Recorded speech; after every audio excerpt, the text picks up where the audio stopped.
Baik, selamat pagi Ibu Bapak Saudara semuanya, Shalom. Tema bulan ini adalah tentang keluarga. Dan saya percaya sudah 3 minggu ini kita terus belajar tentang keluarga. Termasuk hari ini kita masih akan terus belajar tentang keluarga. Secara khusus kita akan belajar tentang bagaimana membangun kehidupan rumah tangga yang benar. Bagaimana membangun kehidupan rumah tangga yang sehat. Mungkin beberapa di antara Anda merasa sepertinya firman hari ini nggak cocok buat saya. Sebab saya masih muda, anak-anak muda, firman ini tetap cocok buat Anda. Sebab toh satu kali Anda akan menikah. Siapa di sini mau rencana jadi jomblo selamanya? Saya rasa nggak ada, berarti firman ini cocok buat Anda. Bahkan nanti prinsip-prinsip itu, anak-anak muda dengan baik, itu bisa kalian terapkan di dalam kalian membangun hubungan. Ketika kalian pacaran ada prinsip-prinsip yang sebetulnya relate. Sebab saya berulang kali bicara seperti ini. Kalau Anda mau lihat film, Anda mau lihat bioskop, lihat dulu trailernya. Kalau trailernya nggak menarik, jangan buang waktumu, jangan buang duitmu untuk beli tiket. Sebab kalau trailernya aja membosankan, jelek, tidak menarik, Anda nanti bayar tiket itu Anda sediakan waktu, hasilnya juga mengecewakan. Maka kalian yang pacaran, kalau belum-belum itu sudah mengecewakanmu, belum-belum banyak masalah di sana sini, stop. Itu trailernya jelek, jangan dipaksakan.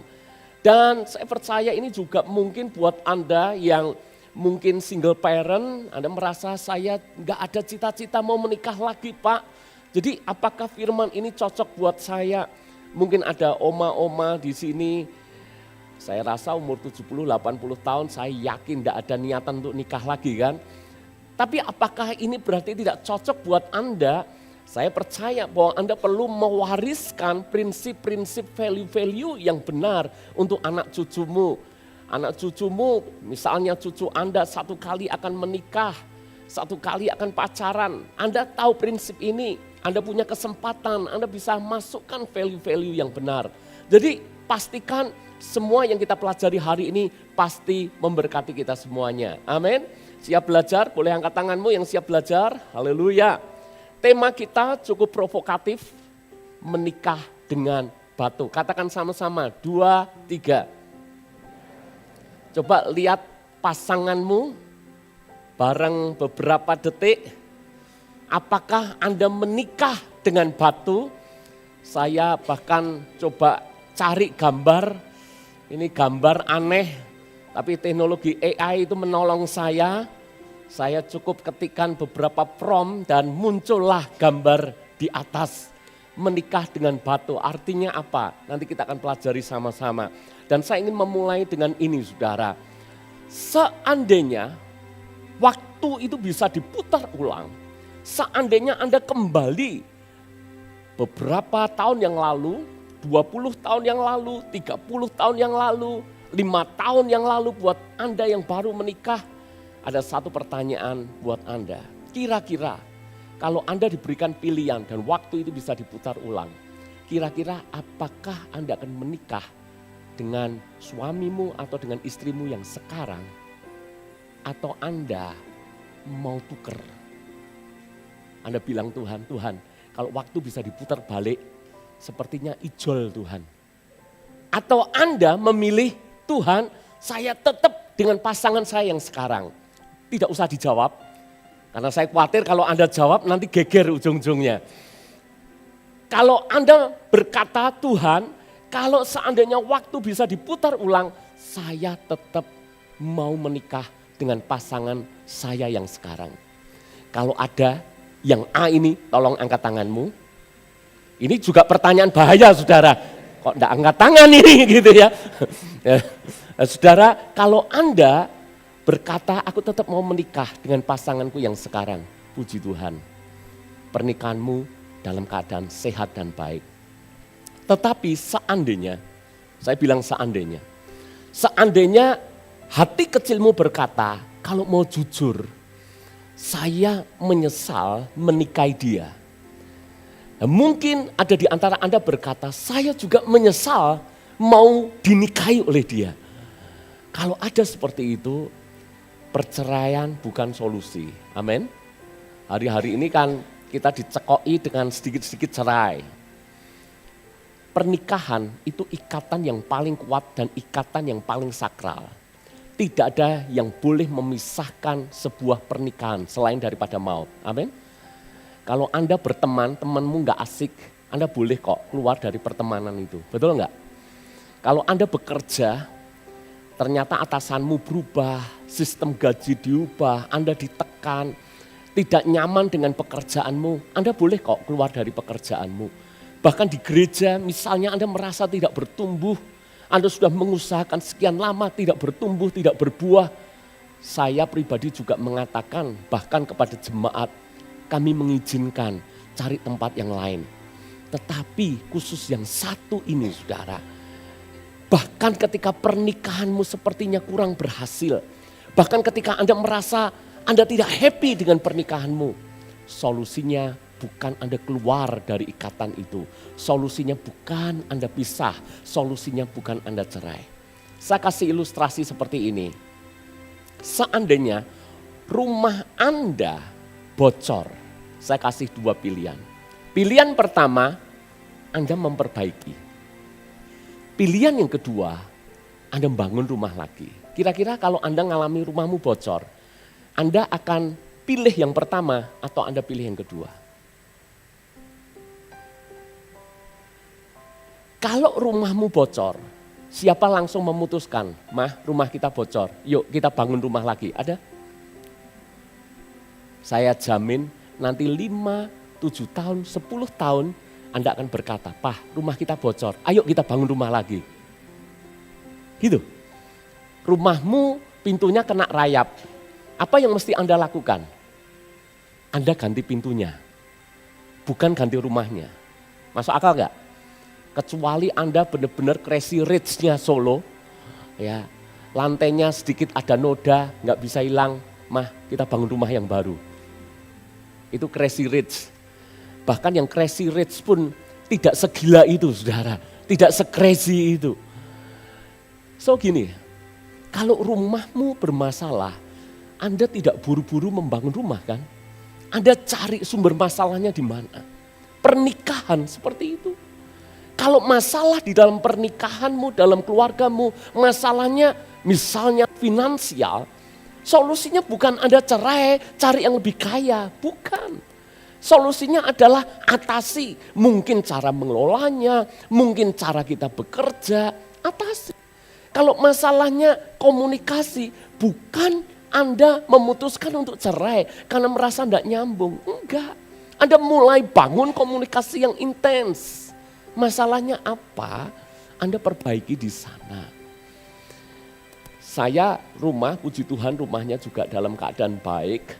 Tapi masih ada juga kadang-kala perlu perbaikan. Dan tentu Anda lihat kan, saya tidak bangun rumah baru, betul enggak? Saya coba selesaikan masalah itu.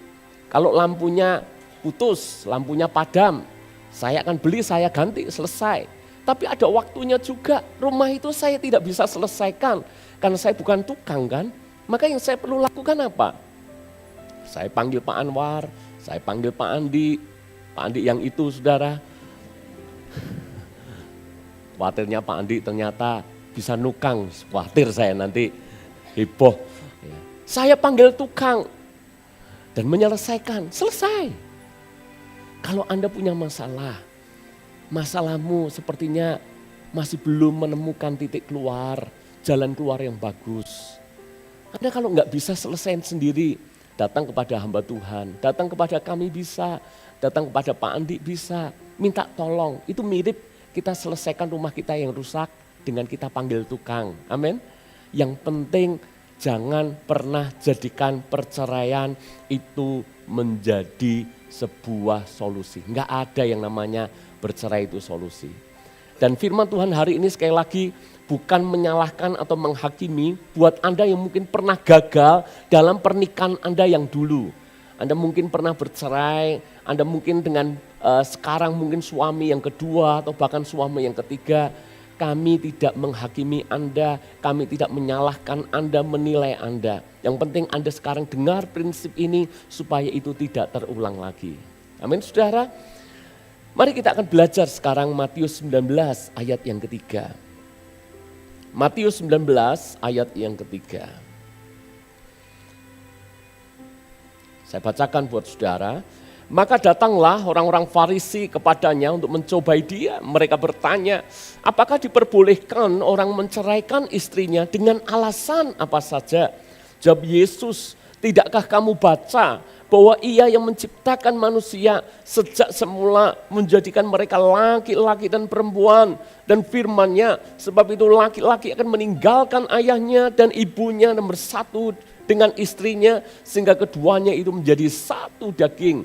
Demikianlah mereka bukan lagi dua, melainkan satu. Karena itu apa yang telah dipersatukan Allah tidak boleh diceraikan oleh manusia. Kata mereka kepadanya, jika demikian apakah sebabnya Musa memerintahkan untuk memberikan surat cerai jika orang menceraikan istrinya? Kata Yesus kepada mereka, perhatikan, karena ketegaran hatimu Musa mengizinkan kamu menceraikan istrimu, tetapi sejak semula tidaklah demikian. Saya ulangi lagi, perceraian itu bukan solusi. Tuhan tidak pernah mengizinkan, Tuhan tidak pernah merencanakan manusia yang dipersatukan itu dipisahkan atau bercerai. Orang Farisi mencobai Yesus dengan pertanyaan ini. Kalau demikian, kenapa Musa itu memerintahkan untuk memberikan surat cerai? Kenapa orang cerai? Lalu kemudian Yesus menjawabnya. Dan ini yang akan kita pelajari. Karena ketegaran hatimu, makanya mereka cerai.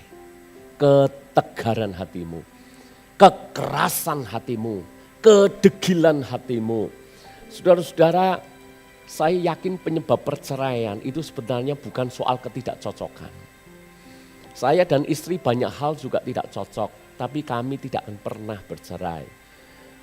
Beda pandangan kami sering, tapi kami juga tidak bercerai. Kenapa saudara? Karena memang ketidakcocokan, perbedaan, salah paham, itu hal yang sangat mungkin dalam pernikahan. Bahkan masalah keuangan itu bisa terjadi. Tapi saudara, kita mesti tahu penyebab perceraian itu bukan itu sebetulnya. Ada orang berkata, kenapa kamu cerai? Ya karena dia selingkuh. Nanti kita belajar, kenapa orang itu selingkuh. Karena masalah ekonomi, kenapa terjadi dan seterusnya. Alkitab menulis, karena ketegaran hatimu, karena kekerasan hatimu. Itu kalau belajar dari bahasa aslinya, itu memakai kata sklerokardia. Sklerokardia, apa artinya? Kalau Anda mungkin dalam dunia medis, Anda cukup familiar dengan istilah sklerosis. Sklerosis itu adalah istilah umum yang mengacu pada pengerasan jaringan atau pada tubuh tertentu, itu sklerosis. Dan ternyata itu diambil dari bahasa Yunani sklerokardia, yang artinya pengerasan, tapi di mana? Di hati, atau kalau bahasa modernnya di kepala. Orang kok tegar hati, orang kok keras kepala, nah itu istilahnya adalah sklerokardia. Dan saya berpikir kira-kira contoh dalam Alkitab itu yang keras hati itu seperti apa dan aplikasinya seperti apa. Maka saya terpikir satu tokoh. Siapa tokohnya? Fir'aun. Mari kita pelajari sama-sama. Keluaran 8 ayat yang ke-15. Tetapi ketika Fir'aun melihat bahwa telah terasa kelegaan, ia tetap berkeras hati dan tidak mau mendengarkan mereka keduanya seperti yang telah difirmankan Tuhan. Saya kasih latar belakangnya. Tuhan memakai Musa untuk membebaskan bangsa Israel dari perbudakan Mesir.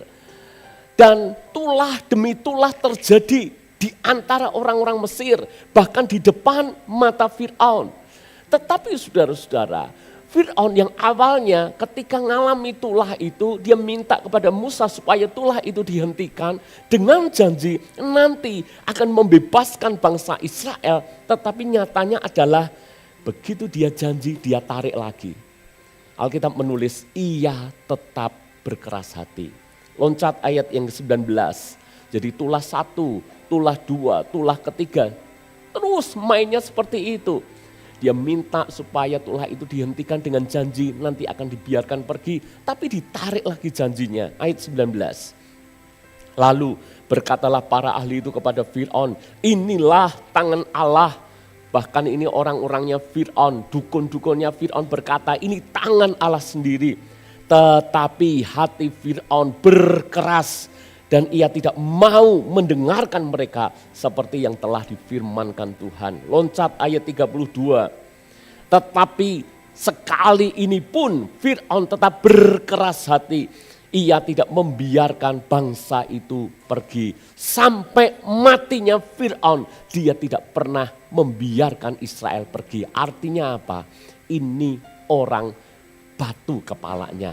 Ini orang keras hatinya luar biasa. Degilnya luar biasa. Sklerokardia. Dan saudara, ternyata tipikal orang seperti ini ujung-ujungnya hanya akan merusak. Fir'aun ujung-ujungnya akan mencelakakan, bahkan termasuk mencelakakan dirinya. Bukankah ending kehidupan Fir'aun apa? Dia tidak rela kan bangsa Israel pergi, maka dia kejar bersama pasukannya. Lalu kemudian terjadilah peristiwa laut itu terbelah, Musa dan orang Israel bisa lewat, tetapi Fir'aun mengejar itu dan di tengah jalan tiba-tiba laut itu kembali menyatu dan ditenggelamkan di laut itu. Keras hati, ujungnya selalu kematian. Pernikahan kalau satu dengan yang lain keras kepala, keras hati, ujungnya pasti kematian. Makanya kita mau belajar ada 3 hal. Keras hati itu seperti apa sih? Keras hati yang pertama adalah sikap sombong, sikap tidak mau mengalah. Keluaran 14 ayat yang kelima. Ketika diberitahukan kepada Raja Mesir bahwa bangsa itu telah lari, maka berubahlah hati Fir'aun dan pegawai-pegawainya terhadap bangsa itu. Dan berkatalah mereka, apa yang telah kita perbuat ini? Bahwa kita membiarkan orang Israel pergi dari perbudakan kita. Artinya ini orang tidak mau ngalah, tidak mau rugi. Ini orang selalu mau menangnya sendiri. Maka masing-masing, entah Anda suami, entah Anda istri, dalam pernikahan jangan keras hati, jangan keras kepala. Cirinya apa? Yang pertama, tidak mau ngalah, mau menangnya sendiri. Kenapa sih Fir'aun yang jelas-jelas salah tapi nggak mau ngalah? Karena secara politik memang bisa dipahami saudara. Dia pikirnya gini, kalau aku biarkan Israel ini pergi, nanti bangsa lain yang dia tindas pasti akan ikut-ikutan. Betul enggak? Masuk akal enggak? Jadi Fir'aun itu berpikir, kalau aku mengalah, nanti yang lain jadi besar kepala memberontak semuanya. Coba pikirkan baik-baik. Dalam pernikahan siapa yang gini? Kalau aku lembek, maka aku takut nanti pasanganku akan keras. Maka aku harus keras supaya dia yang bahkan keras harus jadi lembek. Ini namanya tidak mau ngalah. Ini namanya keras kepala. Banyak pernikahan itu suami istri tidak mau ngalah. Dan kalau tidak mau ngalah saudara, itu akibatnya itu bisa fatal. Coba pikirkan baik-baik. Kalau Anda salah, kalau saya salah, untuk memulihkan pernikahan sebetulnya sesimpel ini. Saya minta maaf kepada istri saya. Istri saya pasti memaafkan saya. Betul nggak? Selesai masalahnya. Suami, kalau Anda salah, jelas-jelas kalah. Jangan seperti Fir'aun. Cepat ambil keputusan untuk minta maaf. Selesai masalah. Saya tanya Anda istri-istri, kalau suamimu minta maaf, Anda memaafkan enggak? Halo? Anda memaafkan enggak? Memaafkan. Yang ditipu orang lain saja orang lain dimaafin kok, apalagi pasangan sendiri. Anda pasti dimaafkan. Cuma masalahnya saya tanya Anda suami-suami, Anda mau minta maaf enggak? Gengsi enggak? Halo? Kalau saya minta maaf, wah repot ini Pak, urusannya panjang. Karena begitu saya minta maaf, nanti istri itu akan peringkatnya naik, powernya naik, dan nanti saya di titik tertentu akan dikuasai istri saya. Duh, ini menikah kok pakai strategi seperti itu, saudara. Ada yang benar-benar tidak mau ngalah. Yang penting saya apapun, laki tidak boleh minta maaf, tidak boleh ngaku kalah. Nanti kalau dibiarin, ujungnya apa? Istrimu akan berkata, percuma. Mau dia salahnya kayak apa, tidak pernah dia mau minta maaf. Jadi kalau ujungnya tidak pernah mau minta maaf, ngapain didiskusikan, ngapain dikomunikasikan, nanti ribut, toh dia juga nggak mau minta maaf dan ujung-ujungnya dia yang selalu benar. Saya tanya kepada Anda istri-istri, siapa punya suami kalau debat selalu yang menang suaminya? Kalau Anda seperti itu, Anda ke depan mau debat lagi enggak? Hah? Mau enggak? Enggak mau kan? Kenapa kalian enggak mau debat? Karena kalian sudah tahu endingnya, Anda enggak mungkin menang. Buat apa debat? Anak-anak, orang tua selalu benar. Amin anak-anak? Loh kok amin? Orang tuamu enggak selalu benar. Tapi orang tua memposisikan bahwa dia selalu benar. Bos itu selalu benar. Kalau bos salah ikuti rule nomor 1, bos selalu benar. Kalau kita seperti itu terus, yang terjadi apa? Orang akan mengalami yang namanya emotional emptiness. Kekosongan secara emosi. Karena apa? Nggak mau komunikasi, buat apa percuma. Dia merasa tidak dihargai, dia merasa tidak dianggap, dia merasa dirinya tidak berharga. Sehingga dia mengalami kekosongan emosi. Dan saya bilang ini, sikap nggak mau ngalah itu menyebabkan kekosongan emosi. Dan kalau kosong dibiarkan terus, itu bahaya besar. Alkitab menulis seperti itu, Yesus bahkan kasih contoh. Rumahnya udah dibersihin. Tapi dibiarkan kosong, apa yang terjadi? 7 roh jahat masuk ke rumah itu. Semua yang dibiarkan kosong pasti rusak. Suami-suami dengar, kalau Anda selalu mau menang, tidak mau ngalah, istrimu nanti akan merasa percuma. Saya mau komunikasi dengan suami percuma, nanti pernikahanmu akan hambar, pernikahanmu akan dingin, cuek satu sama lain, dan istrimu akan mengalami kekosongan. Istri-istri kalau engkau selalu menang sendiri, nanti suamimu juga enggak mau ribut. Suamimu akan bilang, ya kamu benar, ya betul kamu benar. Tapi padahal hatinya kosong. Dan sesuatu yang kosong, itu hukum alam gini, air itu akan selalu mencari tempat yang kosong dan lebih rendah, betul enggak? Karena ini jiwa kosong, begitu pasangannya enggak mau dengar, apa yang terjadi? Ada istri, dia misalnya naik mobil dengan sopirnya. Sopir ini salah satu job desk-nya itu mendengar. Dan sopir itu job desk kedua tidak boleh mendebat. Apapun benar kata bos. Maka ketika si istri curhat, yang terjadi apa? Kok pria ini baik ya? Ya, leres. Betul. Yang kosong tadi diisi. Makanya kenapa seringkali kita menemukan pasangan yang selingkuh itu mayoritas. Dia akan berselingkuh dengan orang yang misalnya soal fisik. Suaminya ganteng banget loh. Tapi kok mau selingkuh dengan pegawainya, dengan satpam sekuritas, satpam perumahan mungkin. Kan mumpung tidak ada yang pekerjaannya jadi satpam perumahan kan, jadi ini contoh yang umum kan.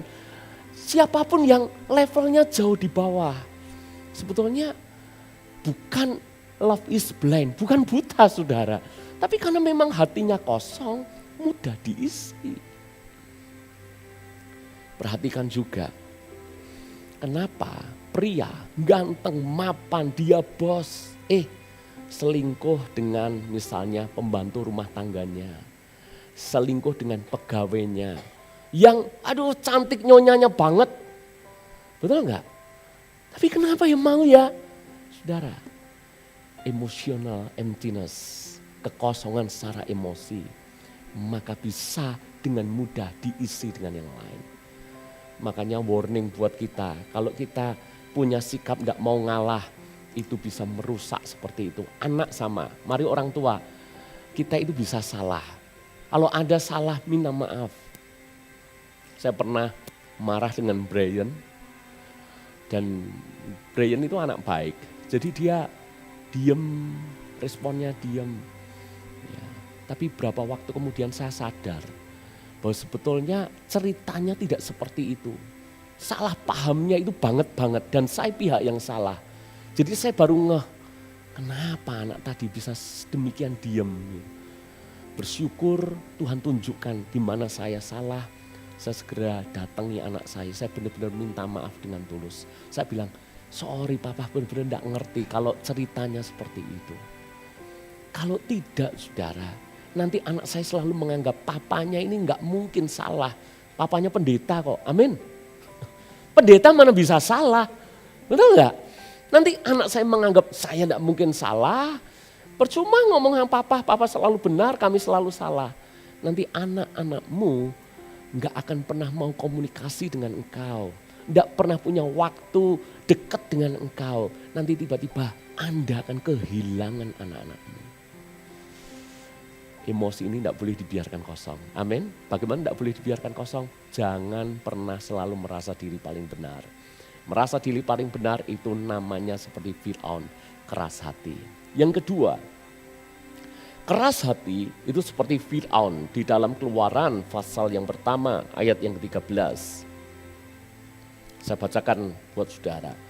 Lalu dengan kejam orang Mesir memaksa orang Israel bekerja dan memahitkan hidup mereka dengan pekerjaan yang berat, yaitu mengerjakan tanah liat dan batu bata dan berbagai-bagai pekerjaan di padang. Ya, segala pekerjaan yang dengan kejam dipaksakan orang Mesir kepada mereka itu. Dua kata yang sering muncul di dua ayat ini. Yang pertama apa? Kejam. Yang kedua apa? Dipaksakan. Fir'aun dia itu memposisikan penjajah. Itu memang harus lebih punya kontrol terhadap yang dijajah. Harus lebih dominan kepada yang dijajah. Makanya supaya bisa dikontrol, dia bersikap, aku harus kejam. Aku harus paksa, aku harus bersikap keras kepada mereka. Bangsa Israel dipaksa luar biasa, diperlakukan dengan sangat kejam. Goalnya apa? Supaya Fir'aun bisa mendominasi dan bisa mengontrol. Saudara-saudara, keras hati itu artinya sikap dominasi. Sikap dominasi itu terlihat dari apa sih? Sebagaimana Fir'aun, dia mendominasi. Goalnya keuntungan diri sendiri, selalu demikian. Sikap dominan terlihat dari mengontrol, mengatur, atau bahkan mendikte berbagai aspek dalam hubungan. Seperti keputusan, kegiatan, interaksi sosial, dan seterusnya. Ini mirip negara komunis, betul enggak? Anda bersyukur loh tinggal di Indonesia. Betul, kalau tinggal di negara komunis semuanya dikontrol. Mau pekerjaan, mau media sosial. Makanya kan di Cina kelihatannya enggak ada ya, Facebook itu enggak ada ya.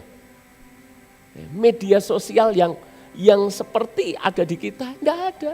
Kenapa? Semuanya dikontrol oleh pemerintah. Kenapa dikontrol? Supaya pemerintah bisa ngawasi dan bisa dominan untuk lakukan banyak kebijakan. Pernikahanmu itu maaf bukan seperti negara komunis loh. Semuanya serba dikontrol. Ada yang cara ngontrolnya, suami harus lapor, istri harus lapor dimanapun, kemanapun, bersama dengan siapapun. Tujuannya bukan mengkhawatirkan, tapi tujuannya curiga. Bersama dengan siapa, di mana, dan seterusnya. Ini namanya sikap dominan. Saya minggu depan kami akan riding saudara, kami akan touring. Kami kalau dari satu checkpoint ke checkpoint berikutnya, saya kasih jadwalnya kemana-kemananya, saya kasih ke istri. Dan kalau sudah misalnya kami sampai ke penyeberangan, saya beritahu dia. Tujuannya apa?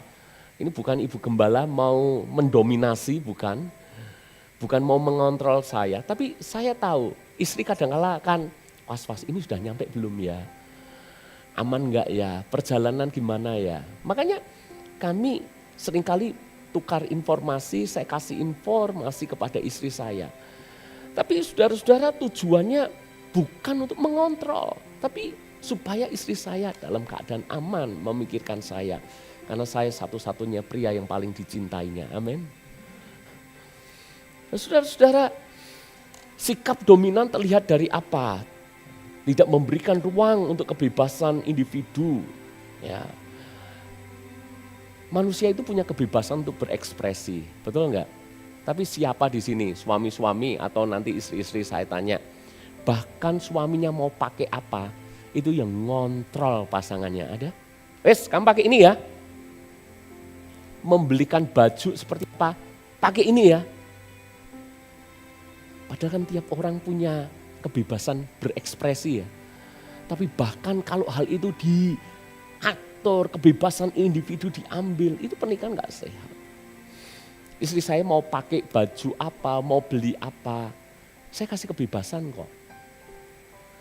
Cuma gini, saya kasih cara, kalau Anda enggak suka bapak-bapak, suami-suami, saya kasih cara, ini tips, jangan dibilang keluar ya, ini buat hanya jemaat SCC. Jadi gini, kalau istri saya pakai baju yang saya suka, saya selalu ngomong, kamu cantik banget, bagaikan bidadari dari langit ketujuh. Saya selalu ngomong demikian, kamu cocok banget, kamu cantik banget pakai ini, karena saya suka. Kalau saya tidak suka, saya tidak pernah ngomong, kok jelek banget ya hari ini kamu ya. Enggak, cukup diem. Nah istri saya bisa tahu, loh kok tidak dipuji, eng-eng gitu kan. Mungkin apakah suami saya enggak begitu suka ya saya pakai ini. Ingat, saya tidak kekang kebebasannya. Yang penting sopan saudara ya, kalau enggak sopan mesti kami saling mengingatkan. Yang penting sopan, tapi soal selera, please jangan ini diatur, jangan itu diatur, ini enggak boleh, itu enggak boleh. Boleh kok. Kalau Anda tidak cocok seleranya, ya diem aja. Istri saya kalau masak enak, saya selalu hojek secimping, betul nggak? Tapi kalau masaknya biasa, saya diem. Dan biasanya istri tanya, gimana masakannya? Oke, gitu. Nah itu berarti biasa saudara ya. Kalau tahu kan, itu kan tidak menyakiti istri, gitu kan? Nggak enak mbok itu, waduh celaka itu ya. Diem aja. Silent itu menyelamatkan Anda gitu kan. Tapi kalau enak pujinan luar biasa supaya istri ngerti gitu. Itu kan cara menegur yang paling halus, betul enggak? Enggak terluka tapi poinnya dapat. Kebebasan individu ya, jangan dikekang sedemikian pula. Suka mengkritik untuk merendahkan, tujuannya untuk mengendalikan apa-apa dikritik. Suami mengkritik istri, kamu itu dikasih uang kurang.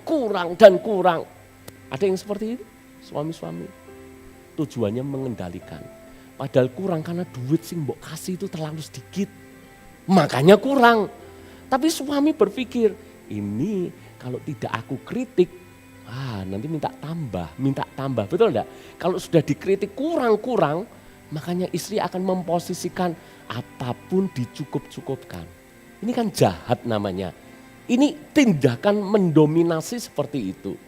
Lalu kemudian cemburu dan posesif untuk kontrol pasangan. Sekali lagi ya, aku bilang kan di awal anak-anak youth, kalau engkau pacaran coba amati ini ya. Pacarmu, cewekmu, cowokmu dominan apa enggak? Dikit-dikit enggak boleh. Anda baru kenal sebulan 2 bulan, mau gini enggak boleh. Kok pakai itu? Kurang pendek. Gila kan itu? Enggak boleh.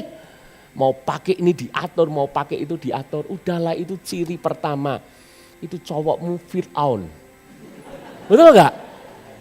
Dominan banget. Ini enggak boleh, itu enggak boleh. Lalu kemudian cemburu dan posesif untuk ngontrol pasangan. Selalu ditanya, gimana? Sama siapa? Kita WA belum dibales ya. Kok lama sekali? Dah percuma Enggak usah diterusin, betul enggak?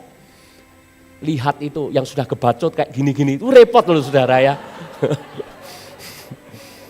Betul enggak? Hah?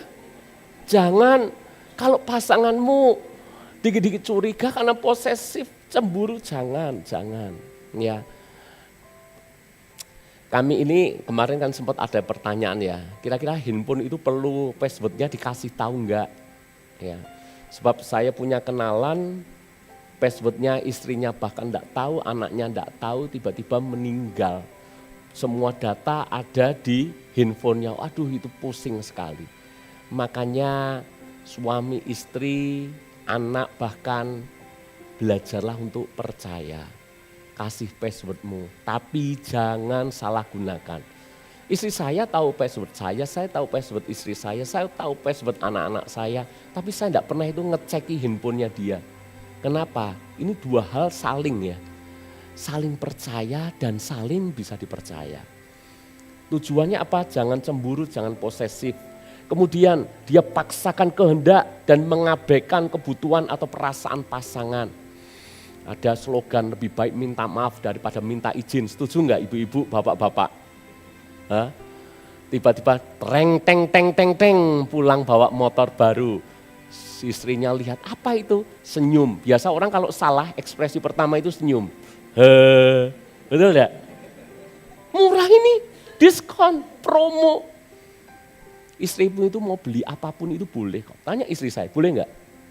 Di hadapan jemaat. Tapi kan didiskusikan dulu. Istrimu itu butuh dihargai, betul enggak? Tanya dulu, rundingan dulu. Saya beberapa waktu yang lalu ketemu dengan satu orang, dia cerita, saya itu ketemu dengan teman saya, ngobrol-ngobrol malam itu. Tiba-tiba, yuk kita pergi ke sana yuk, luar kota, luar pulau, jauh sekali. Yuk. Tiba-tiba langsung pulang, packing dan berangkat. Menurutmu gimana? Hebat ya? Dominan, saudara ya. Jadi pengen kemana itu kok kayak pergi ke warung sebelah. Pergi kayak minimart gitu. Kayak minimarket kan ya mungkin tidak perlu izin pasangan, it's okay lah. Cuma ke minimarket. Ini ke tempat yang jauh.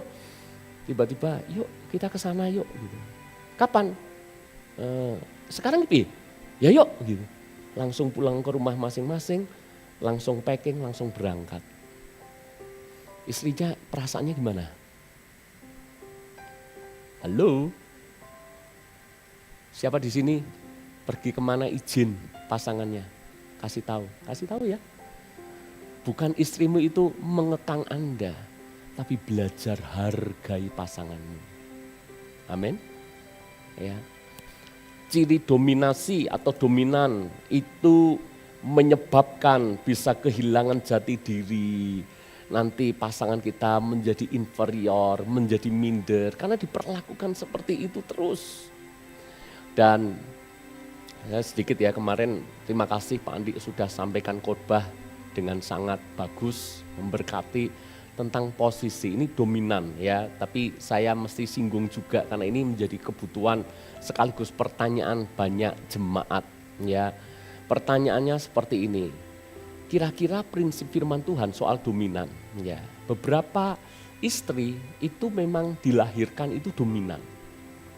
Dan kalau demikian syukuri, dominan itu tidak selalu harus mendominasi.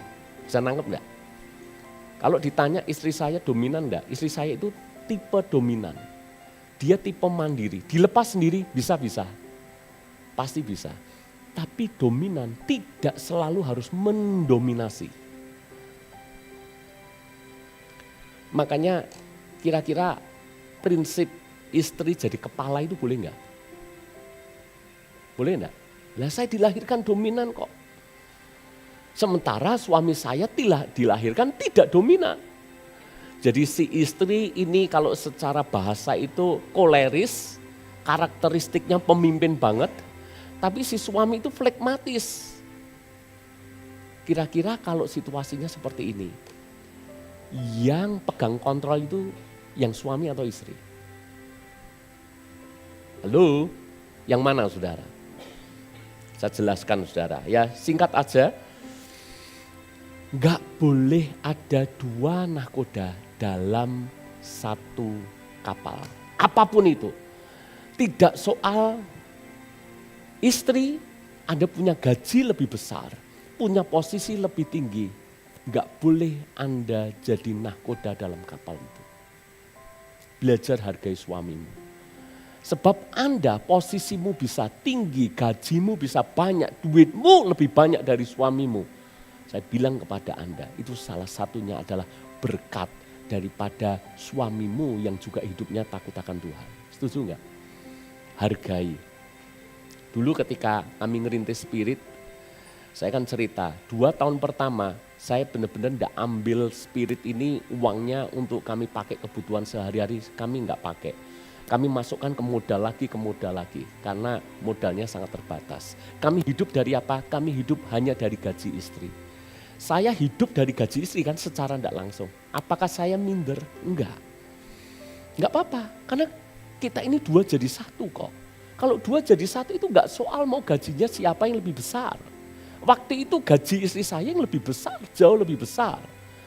Tapi saya bersyukurnya adalah saya tetap yang jadi nahkoda dan istri saya menghargai saya. Anda belajar ya ibu-ibu di sini. Kalau penghasilanmu lebih besar dari suamimu, bukan berarti Anda yang harus mengambil alih kemudi itu. Jangan. Posisinya jelas, suami itu kepala, istri itu penolong. Setuju enggak? Tapi pertanyaannya berikutnya seperti ini. Tapi gimana? Hal yang dilematis, kalau suaminya enggak berperan dan tidak berfungsi sebagai nahkoda, akankah seorang istri membiarkan kapal itu terombang-ambing, bergerak tanpa arah yang jelas, dan membiarkan datang menghancurkan bahtera rumah tangganya? Ini kan sulit. Ini kaptennya lagi mabuk, saudara. Si suami baru mabuk, nggak bisa mengendalikan dengan bagus. Si istri merasa, ini nggak bisa ngatur kendali kapal dengan baik, udah minggir. Apakah seperti itu? Kan dilema ya. Ya saya jelaskan buat Anda. Ngangkat diri jadi nahkoda itu salah. Saya tahu dilemanya. Tapi membiarkan kapal hancur karena tidak ada nahkoda yang berperan itu juga salah. Betul? Jadi kalau kita ngangkat salah, tapi kalau dibiarin nanti kapalnya juga nabrak. Salah juga. Kira-kira istri-istri Anda harus bersikap seperti apa? Ini yang saya mau jelaskan buat Anda. Bagaimanapun juga wanita tidak pernah diciptakan sebagai pemimpin dalam keluarga. Kecuali Anda single parent, itu beda cerita. Saya bilang dalam case ini suami istri, Anda tidak pernah diciptakan jadi pemimpin para wanita. Anda diciptakan untuk menjadi penolong. Kalau suamimu kepemimpinannya lemah, tugasmu itu bukan mengkudeta mumpung lemah, tapi tugasmu adalah tolong suamimu supaya dia kuat dan berfungsi sebagai pemimpin. Amin. Istri-istri dengar baik, tolong suamimu. Semakin Anda berusaha jadi nahkoda, nanti peran suamimu akan semakin berkurang dan semakin lemah. Tapi ketika Anda berani memberi kepercayaan, Anda berani mendorong, Anda menjadi penolong untuk mengingatkan, Pak bisa Pak, Pak cobaan Pak. Jadi contoh yang paling gampang, kalau ngambil keputusan, jangan kesuwen aku aja. Jangan. Kasih kesempatan untuk suami yang memutuskan. Berikan dorongan. Kalau suami kita, ini saya bicara suaminya mungkin tipikalnya bukan pemimpin. Kasih pujian. Kalau itu dibangun terus menerus, Anda membackup, Anda bisa kok. Saudara-saudara, kalau Anda pikirkan, kenapa sih ini ya buat istri, jangan Anda jadi kepala. Tapi suami, Anda didesain Tuhan menjadi kepala. jangan Anda lari dari tanggung jawab.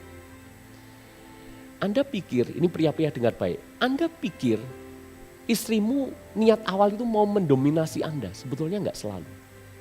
Betul enggak? Istri kelihatan dominan itu karena kita tidak mengambil peran. Kalau ditanya jujur, istri-istri, sekalipun Anda dominan, Anda kalau disuruh milih, Anda pilih yang mana? Anda akan tetap pilih menjadi penolong. Betul enggak? Anda pikir Deborah itu mau jadi pemimpin, jadi hakim? Itu niat awal Deborah gitu? Enggak. Dari awal Deborah sudah berkata kepada Barak, betul enggak? Kamu harus ambil ini, kamu harus maju berperang. Tapi Baraknya enggak mau ambil tanggung jawab, makanya Deborahnya yang maju.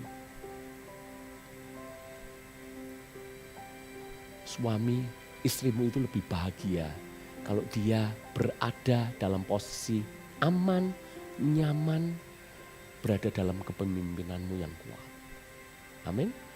Jadi clear ya, tidak boleh ada dua nahkoda dalam satu kapal, makanya seringkali ilustrasi yang saya pakai itu pilot dan co-pilot ya, pilot dan co-pilot. Itu jadi ya ini tim ya, co-pilot itu kerja, kasih arahan ya, tapi yang mutusin semuanya pilot. Ini tim kerja yang bagus, ini tim kerja yang baik. Yang kadang-kadang kita harus kasih kesempatan, kalau suamimu lemah kasih kesempatan. Saya tahu ya, kadang-kadang gini, pernah ngajari anak kita setir enggak? Rasa-rasanya pengen kita, udahlah kamu duduk sini, saya di sini. Betul enggak? Tapi kalau mau anakmu bisa setir, bukan kamu nggak bisa setir, kamu nggak bakat setir, udahlah kamu pindah sini, papa yang ke sini. Enggak gitu kan? Anda kasih kesempatan. Bisa, ayo bisa. Istri saya ketika saya ajarin nyetir, pertama kali nabrak di pasar gede saudara. Itu ada orang di mobil kaget dan marah-marah. Lalu tiba-tiba brak seperti itu. Tidak ada hujan, tidak ada angin, mobilnya penyok, siapa tidak marah. Tapi apakah saya berkata, kamu tidak bakat nyetir. Sudahlah kamu di belakang, onco wingking gitu. Enggak, tidak apa-apa lah. Rusak bisa diganti. Ya penting kan kita tanggung jawab. Akhirnya hari ini bisa setir kan. Suami istri seperti itu. Kalau suamimu lemah mengatur, jangan, wes aku aja. Jangan, kasih kesempatan, kasih dorongan. Amin. Kita menjadi satu tim. Yang terakhir saya selesai. Keras hati itu Keluaran 5 ayat yang ke-6. Keluaran 5 ayat yang ke-6. Pada hari itu juga Fir'aun memerintahkan kepada pengerah-pengerah bangsa itu dan kepada mandur-mandur mereka sendiri. Tidak boleh kamu memberikan jerami kepada bangsa itu untuk membuat batu bata seperti sekarang. Biarlah mereka sendiri yang pergi mengumpulkan jerami. Tapi jumlah batu bata yang harus dibuat mereka sampai sekarang bebankanlah itu juga kepada mereka. Jangan menguranginya karena mereka pemalas, itulah sebabnya mereka berteriak-teriak. Izinkan kami pergi mempersembahkan korban kepada Allah kami. Firaun itu politiknya jalannya luar biasa. Dia tidak cuma dominasi tapi dia manipulasi. Musa itu kan minta izin supaya orang Israel diizinkan keluar sebentar untuk mempersembahkan korban. Yang terjadi apa? Bukannya mengizinkan, langsung Fir'aun berkata, mulai sekarang kamu, dia minta kepada pegawainya, tidak usah kasih jerami, biar mereka cari jerami sendiri dan mereka harus buat batu bata sendiri. Jadi artinya targetnya semakin diperberat, pekerjaannya semakin diperberat, dibuat sedemikian rupa supaya apa? Dimanipulasi supaya Musa dibenci oleh bangsanya sendiri. Gara-gara Musa kita sekarang kan PR-nya lebih banyak, lebih berat. Itu strategi Fir'aun. Dia manipulasi luar biasa. Hati-hati dengan Fir'aun di dalam rumah tangga. Memanipulasi luar biasa. Seperti apa manipulasi itu? Ya, saya tanya kepada Anda. Siapa di sini suka ikan? Tolong angkat tangannya. Yang suka ikan? Katakan, saya suka ikan. Yang mantap saudara. Saya suka ikan. Saya cerita, kalau Anda suka ikan ya, saya cerita. Pagi-pagi Anda keluarkan tongkat. Yang kalau ditarik-tarik panjang, you know? tongkat panjang, ada senarnya. Pagi-pagi Anda siapkan itu, lalu kemudian Anda berangkatlah ke danau, ke laut untuk namanya apa? Mancing. Anda keluarin ini pancing, mata kailnya Anda kasih yang namanya umpan. Anda pakai udang, Anda pakai daging, Anda pakai ikan kecil. Lalu kemudian Anda lemparkan itu kail sampai ke tengah danau misalnya. Dan tiba-tiba ikan-ikan itu berkerumun untuk mengambil makanan itu. Awalnya saya percaya Anda ya pemancing ini akan dianggap malaikat oleh si ikan-ikan itu.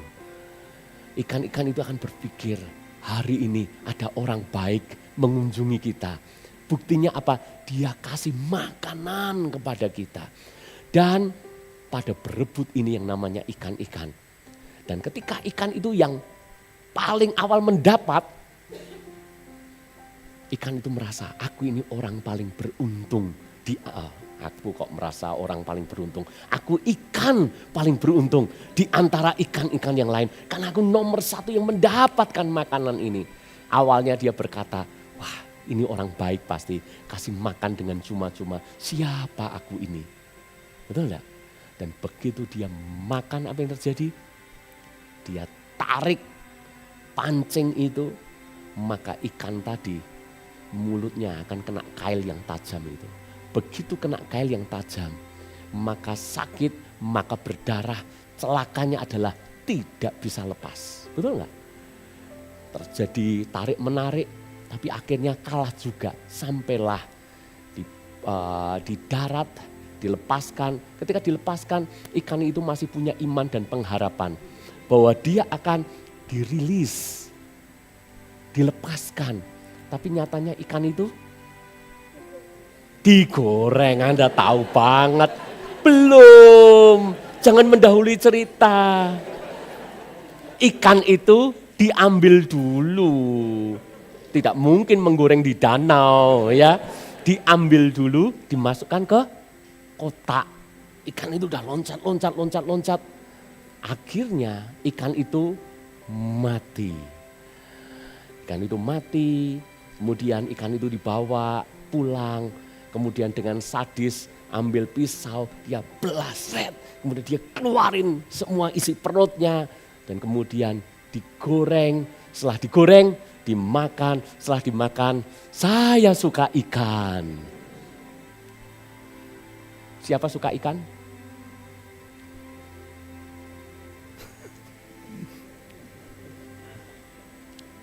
Tahu enggak maksud saya cerita? Itu manipulasi. Maaf, siapa yang memperlakukan pasangannya seperti itu? Saya cinta istri saya. Tapi istrimu kebacut, saudara. Kebacut makan umpanmu. Kebacut mulutnya kena kailmu. Berharap engkau melepas, tapi malah digoreng. Dan Anda masih berkata, aku cinta istriku. Gitu. Itu manipulasi. Contoh manipulasi, terakhir saya akan selesai. Bulan ini kalau pulangnya agak siang, maklum saudara. Karena bulan keluarga. Bulan keluarga itu khotbahnya mesti panjang. Kenapa panjang? Mesti harus ada contoh-contoh yang nyata, contoh-contoh yang real. Betul gak? Jadi gak apa-apa ya, kita pulang jam 12, setuju? Saudara-saudara, contoh. Siapa pernah dengar nama Herodias? Contoh manipulasi itu apa? Herodias. Herodias itu sudah dari awal itu sebel, gak suka dengan yang namanya Yohanes. Yohanes Pembaptis. Karena pernah ditegur, makanya dia kepahitan dengan Yohanes. Satu kali Yohanes itu ditangkap di penjara. Dan kemudian Herodias, ini saya bicara soal manipulasi. Ketika suaminya Raja Herodes suka, ini kan pesta, suka agak-agak mabuk seperti itu, lihat anaknya nari-nari, langsung kemudian Raja Herodes berkata, karena senang ya, hatinya sedang happy, euforia, dia bilang kepada anaknya yang masih kecil ini, kamu minta apa? Apapun yang kamu minta, aku akan kasih kepadamu. Raja kalau bilang, kalau berkata-kata, itu perkataan yang gak bisa ditarik lagi. Dan saudara tahu Herodias, istrinya itu ambil kesempatan itu. Dia langsung bisiki anaknya, nak kamu minta apa? Kalau anak kecil, nak kamu minta apa? Nah ini kan harusnya minta mainan. Pengennya si anak minta mainan. Tapi Herodias ibunya berkata, nak kamu bilang ke papa minta kepala Yohanes. Ini namanya manipulasi. Begitu Herodes mendengar anaknya berkata, aku minta kepala Yohanes. Herodes itu merasa di posisi sulit. Dia sudah berjanji, dia sudah berkata pantang ditarik kembali. Padahal Herodes ini mengagumi Yohanes. Apalagi Yohanes itu juga tokoh publik, tokoh yang diidolakan oleh sebagian besar masyarakat Yahudi. Tapi apa boleh buat? Karena manipulasi Herodias. Herodias itu memanipulasi anaknya. Anaknya punya keinginan, anaknya gagal mendapatkan yang diinginkan. Malah harus minta sesuatu yang diinginkan oleh ibunya. Paham saudara-saudara bahwa seringkali kita berlaku seperti Herodias. Memanipulasi pasangan kita, memanipulasi anak kita. Anak kita punya keinginan, punya mimpi, tapi semuanya enggak boleh kita manipulasi dengan cara sedemikian rupa. Saya dengan cepat contoh sikap manipulatif dalam keluarga. Yang pertama, mendiamkan, ngambek. Jadi kalau Anda suka mendiamkan, Anda suka ngambek, itu contoh Anda manipulatif. Kalau Anda yang pacaran, kalau cowokmu, cewekmu sedikit-sedikit ngambek, sedikit-sedikit diemin kamu, itu artinya hati-hati manipulatif. Kenapa manipulatif? Supaya kita merasa bersalah. Suami-suami, kalau Anda didiemin, perasaanmu gimana? Bingung pasti, betul nggak? Celakanya istrimu nggak kasih tahu salahnya Anda di mana. Anda tambah diem lagi, Anda tambah bingung lagi.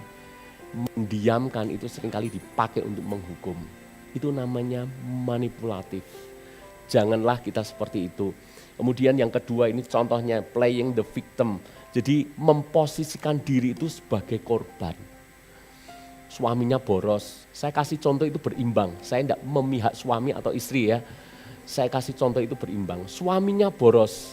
Lalu kemudian istrinya menegur ya. Pak, kok boros sekali, apa enggak sayang beli, itu terlalu mahal, terlalu berlebihan. Jawab suami apa? Aku ini loh ya, bekerja dari pagi sampai malam untuk mencukupi kebutuhan keluarga. Aku pengen ini aja, masa enggak boleh? Itu kan sebetulnya dia memposisikan diri itu sebagai korban. Sebetulnya masalahnya apa? Tanggung jawab finansial, tapi dibalik luar biasa sehingga seolah-olah dia yang jadi korban ketidakmengertian istrinya. Betul enggak? Ini pinter ini. Jangan ditiru saudara. Pinter kan? Bisa membalikkan keadaan seolah-olah yang jahat itu istrinya. Padahal istrinya kan bilang, Pak kita masih butuh ini butuh itu. Alasannya aku yang kerja, masa enggak boleh menikmati apa yang jadi hasil pekerjaanku. Ini namanya manipulatif. Contoh lagi, membuat orang lain merasa bersalah akan menurut kehendaknya. Ya, si cewek berkata, kamu lebih pilih temanmu ya daripada pilih aku. Padahal cowok-cowok sekalipun kita udah nikah, kita juga pengen punya teman kan. Untung istri saya tidak pernah berkata, kamu kok lebih ngeboti BTH ya daripada saya. Loh, itu kan seolah kita dibenturkan situasi yang sulit. Satu sisi kita butuh teman, kita butuh me time. Tapi satu sisi kamu gak suka sama aku ya, kok kamu pilih dia? Sulit kan? Contoh lagi, memanfaatkan pihak lain seperti anak untuk menekan pasangannya.